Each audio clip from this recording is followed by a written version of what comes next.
Dobar dan poštovani gledatelji, pozdrav iz Vinkovaca. Za koji trenutak počet će dvoboj 22. kola Max TV prve lige između domaćina Cibalije i splitskog Hajduka. Za Cibaliju u početnoj postavi bit će Matković na golu, Muženjak, Mitrović, Župarić i Rugašević u obrani, Vidajić i Mazalović, dva zadnja vezna, ispred njih desno Filipović, lijevo Mišić, u sredini Matoš i u napadu iskusni Mladen Bartolović.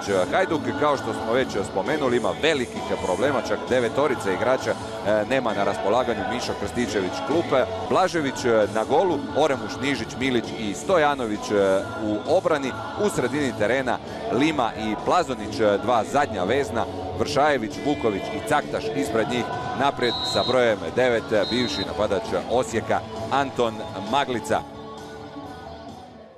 I pod pritiskom je bio Bartolović, dobra reakcija Lime koji danas igra sa Plazonićem na toj poziciji zadnjih veznih s kojima Hajduk ima puno problema nakon ovih brojnih ozljeda. Još jedan pokušaj Cibalije, tu je Filipović pored Milića, opasan je ubačaj, ali Bartolović nije najbolje primio loptu i Cibalija kreće vrlo agresivno na samom početku dvoboja. Osjećaju to i gledatelji. Još jedan pogled na ovaj vrlo opasan ubačaj. Mio Caktaš namjestio je svoj živi zid Matković. Ide izravno i pogodio je okvir gola Caktaš. Blizu Hajduk, još nije gotovo. Vršajević, na kraju se vratila lopta pred Caktaša, ali ostaje i dalje 0-0. Ovo je bio vrlo lijep udarac Caktaša koji je odsjeo okvir gola, ali još nije gotovo. Još jedna opasna situacija, ovo je ipak bilo zaleđe. Skoro je Hajduk u 8. minuti došao u vodstvo. Opasan udarac, odbio se od stative ravno u domaćeg vratara. Ostalo je i dalje 0-0. I evo prigode da spusti loptu Lima. Caktaš, desno je krenuo Vršajević, lijevo čeka loptu Vuković. Vukoviću je došla lopta, može li je vratiti Maglici? Uspio je ubaciti i na kraju do lopte dolazi Matković. I na kraju dvije dobre reakcije Rugaševića, podignuta glava gdje su suigrači. Bartolović prema Mišiću, Mišić je u zaleđu. Trenutak je zakasnila ta lopta, imao malih problema s kontrolom Bartolović i dok je krenula lopta, tu je izgleda, iz ovog puta je to jako teško reći, prekršaj Plazonić, nije ga dobio. I ovo je lukav ubačaj za Bartolovića i Bartolović se opet lijepo snašao i Bartolović u padu iz voleja, no dobro je opet postavljen Goran Blažević.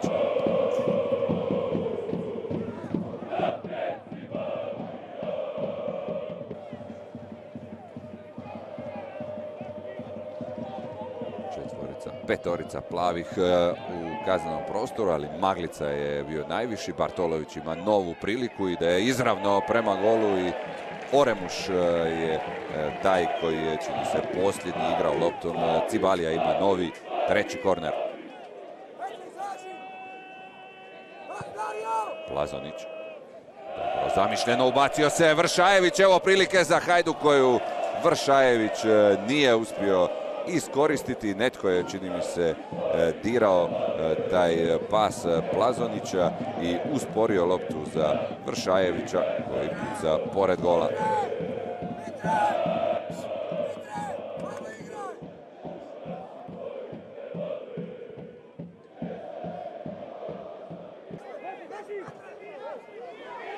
Igra se dalje Bartolović, ali Blažević je prvi na lopti. Matoš ima 100% priliku, Matoš pored gola.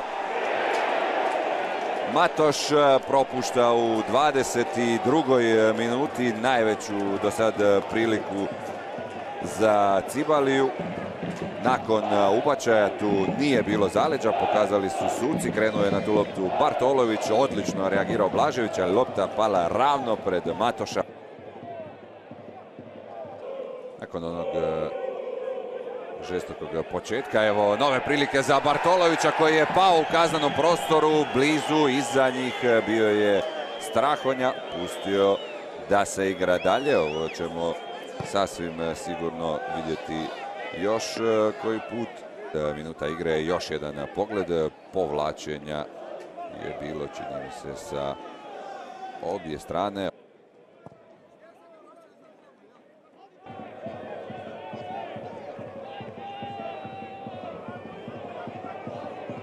Slobodni udarac za Cibaliju, otprilike iz slične pozicije, ali na drugoj strani imao je pokušaj Caktaš, ovdje ide ubačaj Vitajiću, na kraju Filipović nije uspio pucati, hoće li Matoš preko gola.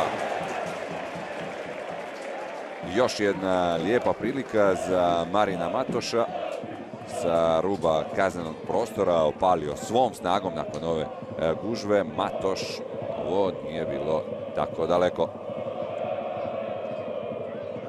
Ispred sebe ima trojicu igrača, Nižić za Vukovića, čeka Maglica i stiže odmah, dobar pas, izlazi Matković, Matković je prvi na lopti. Zasmetati Matkoviću, smanjiti mu vidno polje, ide pokušaj Vukovića preko živog zida, ali pored gola.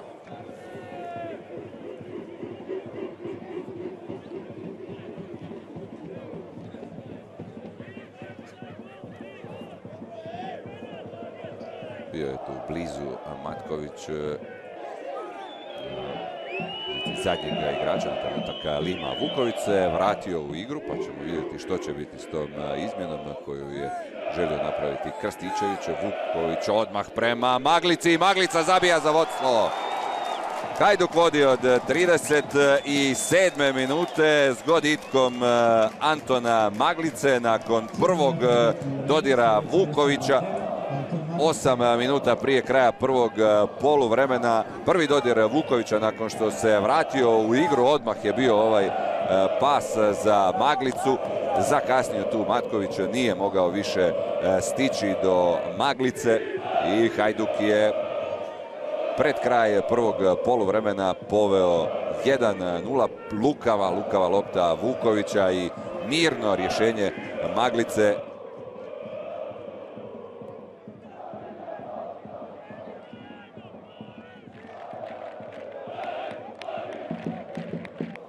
Četvorica igrača, 20 metara od gola Blaževića. Izgleda da će slobodni udarac izvesti Mladen Bartolović.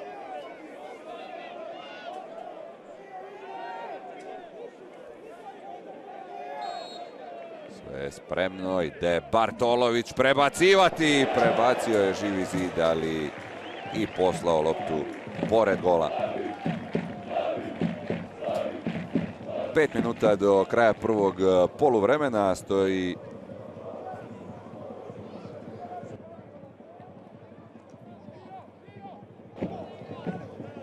sada petorica u živom zidu, ipak Caktaš stao malo pored, 26 metara od gola. Ide Filipović, opasno, snažno, ali neprecizno. I u 43. minuti i dalje stoji vodstvo Hajduka. I krenuo je naprijed Rugašević. Pogled gdje je Matoš, onda ipak za Mišića. Ima prostora za ubačaj Mišić i pokušao je sad imitirati i Banjeza, ali nije uspio pogoditi okvir gola.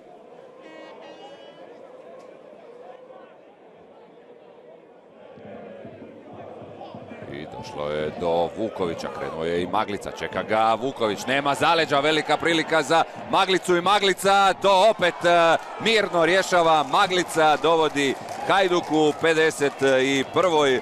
minuti u novo veće vodstvo. Hajduk vodi 2-0, 2 zgoditka Antona Maglice, 2 asistencije Ivana Vukovića koji je još jednom potvrdio svoju reputaciju odličnog dodavača. Ovo je već 8. asist Ivana Vukovića u ovoj sezoni. Čini se da je tu Maglica pravovremeno protrčao kroz obranu Cibalije. Sada ćemo to vidjeti još jednom. Da, sve je čisto. Zakasnio je tamo čini mi se Miloš i onda više Matković. Ništa nije mogao. Još jedna dobro usmjerena lopta Antona Maglice koji je i u dresu Osijeka znao stvarati velike probleme Cibali. Sada je to nastavio raditi i u dresu Hajduka. Još jedna dobra reakcija. Vitajić vidio je sad Mišića i ide pas za Petra Mišića. Iza njegovih leđa je Rugašević, dobro ubačeno u peterac. Sada je na lopti Filipović. Pokušaj je Mazalovića pored gola.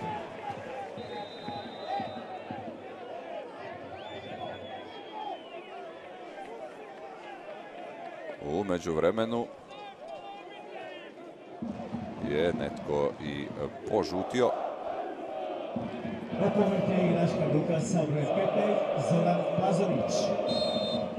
Žuti karton dobio je Plazonić.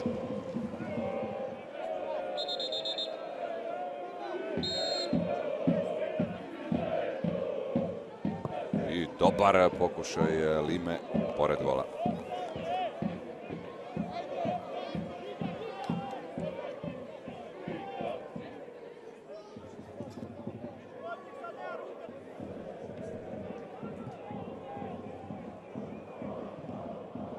Mišića, Mišić dobro prebacuje, ali spreman je Bartolović dohvatiti tu loptu. Bio je ono pokušaj Mišića, no još uvijek traje tu gungula. Na kraju su očistili igrači Hajduka loptu iz svog kaznenog prostora.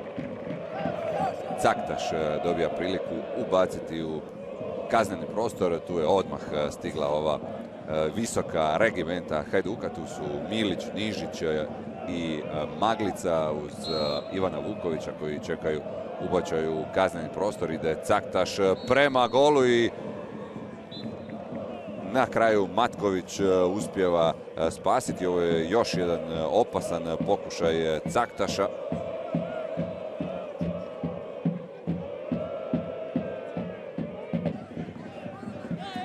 Krenuo je Filipović, vidjeli ga Mazalović, ne, ipak lopta zastala u sredini. Sada Mazalović prema Filipoviću na lijevu stranu, stiže odvući igrača i Rugašević, evo Filipovića, ali pored gola.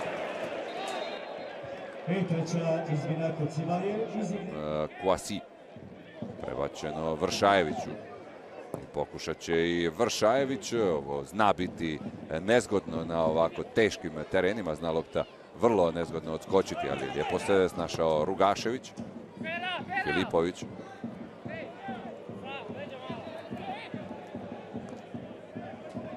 I nekoliko dobro usmjerenih lopti domaćina, na kraju ipak došlo samo do Matoša, presjeca Stojanović.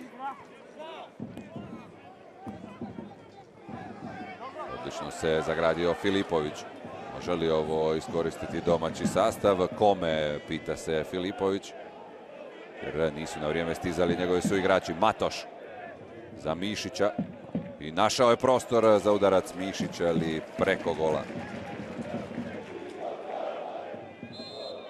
I opet se oglasio Strahonja u 87. minuti. Vidio je još jedan prekršaj Antona Maglice koji je, možemo slobodno reći, obilježio ovaj dvoboj sa dvije spretne intervencije, sa dva lijepa zgoditka. Prilika za Puljića. Puljić je pokušao pucati, tamo je Pavličić na drugoj strani pao u kaznenom prostoru. Od svega ovog samo korner za domaći sastav. Što se tu dogodilo? Tu je malo, čini se,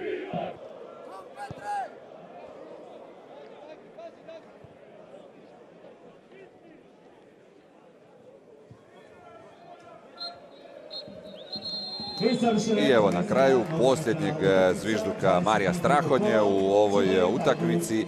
Hajduk je odigrao u Vinkovcima čvrsto, tvrdo, iskoristio svoje prilike, zavladao sredinom terena i kontrolirao igru. Pogotovo to vrijedi za drugo poluvrijeme u kojem nije uspio domaći sastav zaprijetiti Goranu Blaževiću. Anton Maglica bio je neumoljiv danas. Poštovani gledatelji, hvala vam na pažnji i lijep pozdrav.